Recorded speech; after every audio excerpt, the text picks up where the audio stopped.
मुख्यमंत्री पुष्कर सिंह धामी ने माया देवी मंदिर में पूजा अर्चना कर श्री पंचदशनाम जूना अखाड़े द्वारा संचालित पवित्र छड़ी यात्रा का किया शुभारंभ। श्री पंचदशनाम जूना अखाड़े द्वारा उत्तराखंड के समस्त पौराणिक तीर्थों की यात्रा हेतु निकाले जाने वाली छड़ी यात्रा को आज मुख्यमंत्री पुष्कर सिंह धामी ने पौराणिक सिद्ध पीठ माया देवी मंदिर तथा श्री आनंद भैरव मंदिर में विधिवत पूजा अर्चना कर शुभारंभ किया। बता दें कि यह छड़ी नगर के पौराणिक तीर्थ दक्षेश्वर महादेव, मनसा देवी मंदिर, ग्राम कांगड़ी में श्री प्रेमगिरी धाम, हरिहर आश्रम, पारदेश्वर महादेव सहित आश्रमों और मंदिरों में पूजा अर्चना के लिए भ्रमण कर हर की पौड़ी पर मां गंगा की पूजा अर्चना एवं दुग्धाभिषेक के पश्चात 3 अक्टूबर को उत्तराखंड के तीर्थों के लिए हरिद्वार से प्रस्थान करेगी।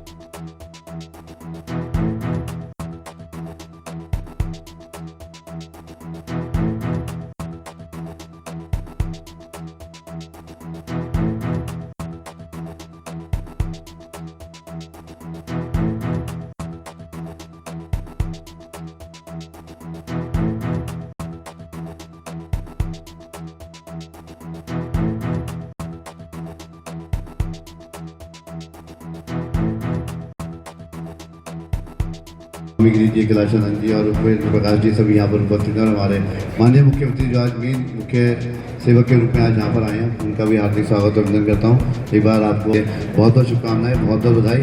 नमो पार्वती पते हर हर हर महादेव।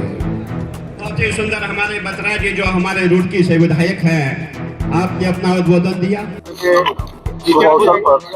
आज यहाँ पर पवित्र छड़ी यात्रा ये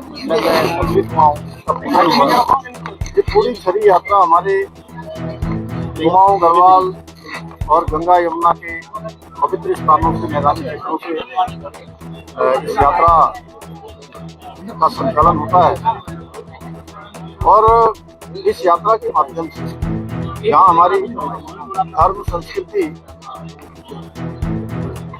कहीं न कहीं समृद्धि स्थिति में आता है, आगे बढ़ता है, वहीं आने वाले समय में ये बहुत बड़ा रोजगार का साधन बनेगा। और मुझे साधु संतगण इसका आयोजन करते हैं, सरकार भी उनके इस आयोजन में सहभागी बने। हम 13 के 13 जनपदों में इस यात्रा के संचालन के लिए सभी जिलाधिकारियों को ठीक प्रकार से उस यात्रा की चिंता करें, यात्रा के संचालन का कार्य देखें, क्योंकि ये यात्रा निश्चित रूप से हमारी संस्कृति की संभावती है। पूज्य शंकराचार्य जी के द्वारा इस यात्रा का संचालन किया गया था, बीच में कुछ कारणों से अवरुद्ध हो गई, लेकिन 2019 से अखाड़ा परिषद के राष्ट्रीय महामंत्री सुरक्षक पूज्य हरिगिरी जी महाराज ने इस यात्रा को पुनः प्रारंभ किया है। सरकार भी इसमें पूरी तरह से सहभागी हो। आज जीएसटी का, क्योंकि उससे 22 तारीख से लगातार जो जीएसटी का रिडक्शन हुआ है, जीएसटी में जो दरों में कमी की गई है और जिस प्रकार का स्लैब जीएसटी में बना है, माननीय प्रधानमंत्री जी के नेतृत्व में हर भारतवासी को, हर सामान्य व्यक्ति को, गरीब व्यक्ति को आज बहुत सुविधा हो गई है। और उनकी बचत का भी, दैनिक उपयोग की जो वस्तुएं हैं, घर के सामान हैं, 180 से भी अधिक, उन सभी को जीएसटी में बहुत छूट मिली है। इसमें हमारे यहाँ व्यापारी वर्ग बहुत उन्होंने प्रसन्नता व्यक्त करी। वहीं देशवासी जो खरीदार हैं, ग्राहक हैं, उनमें भी एक बहुत बड़ा उत्साह है। इसके साथ साथ स्वदेशी का भी हम सब संकल्प लेते हैं कि हम स्वदेशी को अपनाएंगे और आत्मनिर्भर भारत में उसके संकल्प में हम सभी लोग योगदान देंगे। आज मैंने माँ गंगा के तट हर की पैड़ी पर जाकर दुकानों में आज संपर्क किया, व्यापारी बंधुओं को आज इसके बारे में अपील की, उन सभी का अभिनंदन किया, क्योंकि व्यापारियों की लंबे समय से मांग थी कि जीएसटी में रिडक्शन होना चाहिए। कांग्रेस को लेकर लगातार देखिए, देश की जनता भली भांति जानती है कि कांग्रेस के पास हर चीज का केवल विरोध करने के लिए विरोध है। वो विरोध के सिवा कोई काम नहीं करते हैं और अच्छे कामों का भी विरोध करते हैं। लेकिन दुर्भाग्य की बात यह है कि बहुत बार जो सरकार के निर्णय हैं, बहुत बार आदरणीय मोदी जी की जो देश हित की नीतियां हैं, गरीबों के लिए तमाम प्रकार की योजनाएं हैं, उन सब का तो विरोध करते करते वो पूरे देश का भी विरोध विदेशों में जाकर करने लगते हैं। ये बहुत गलत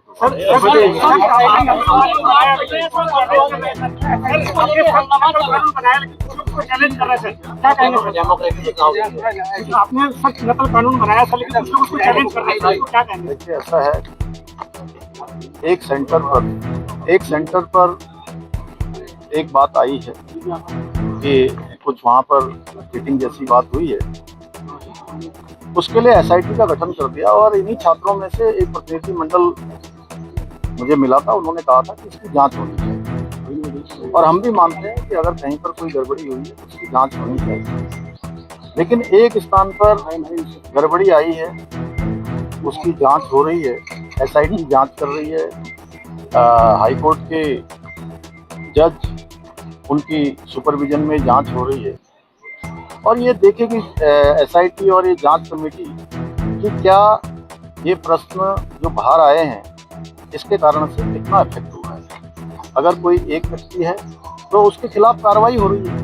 नकल में जो भी लोग शामिल हैं उनके खिलाफ नकल कानून काम करेगा और अभी तक पिछले 4 सालों में 25,000 नियुक्तियाँ बिना किसी नकल के संपन्न हुई है, बिना किसी भ्रष्टाचार के संपन्न हुई है, पारदर्शिता से संपन्न हुई है।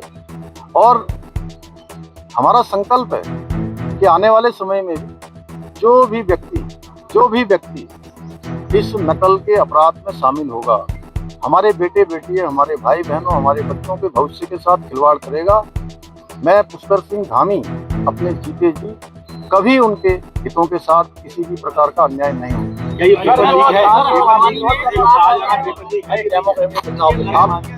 आप बताइए कि पेपर लीक होता है तो कितने बजे होता है? पेपर लीक यदि होता तो 11 बजे पेपर शुरू होता है, 10 बजे पेपर बाहर आ जाता, 10:30 बजे आ जाता, 9 बजे आ जाता, सामूहिक रूप से कोई नकल के प्रमाण मिलते। हाँ, ये जरूर जांच का विषय है कि पेपर किन किन लोगों तक पहुंचा है।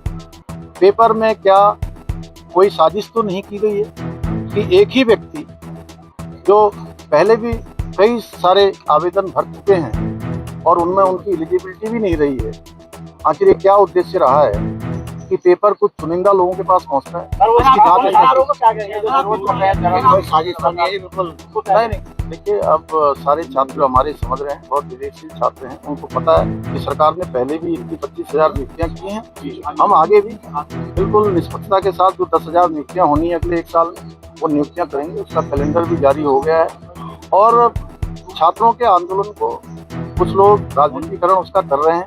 आप सबने देखा होगा कि छात्रों को बरगला के उनको सड़क पर लाकर कहीं न कहीं उनके आंदोलन को गलत दिशा देने की काम हो रही है। लेकिन हम सबको विश्वास दिलाते हैं, अपने छात्रों को, छात्राओं को, अपने बच्चों को, उनके अभिभावकों को, कि उनके हितों के साथ कोई कुठाराघात हम नहीं होने देंगे। हमारी मंशा बिल्कुल साफ है, इसीलिए 25,000 नियुक्तियां हुई हैं। इससे बड़ा प्रमाण क्या हो सकता है? जो राष्ट्र विरोधी नारे लग रहे हैं, उस बारे में क्या करेंगे? देखिए, ये तो हमारे अब छात्रों को भी सोचना है। देवभूमि के लोग कभी भी ऐसे राष्ट्र विरोधी तत्वों को उत्तराखंड की देवभूमि पर कभी भी उनको स्वीकारता नहीं देने वाले हैं। ये नारे उनके नारे ही रह जाएंगे।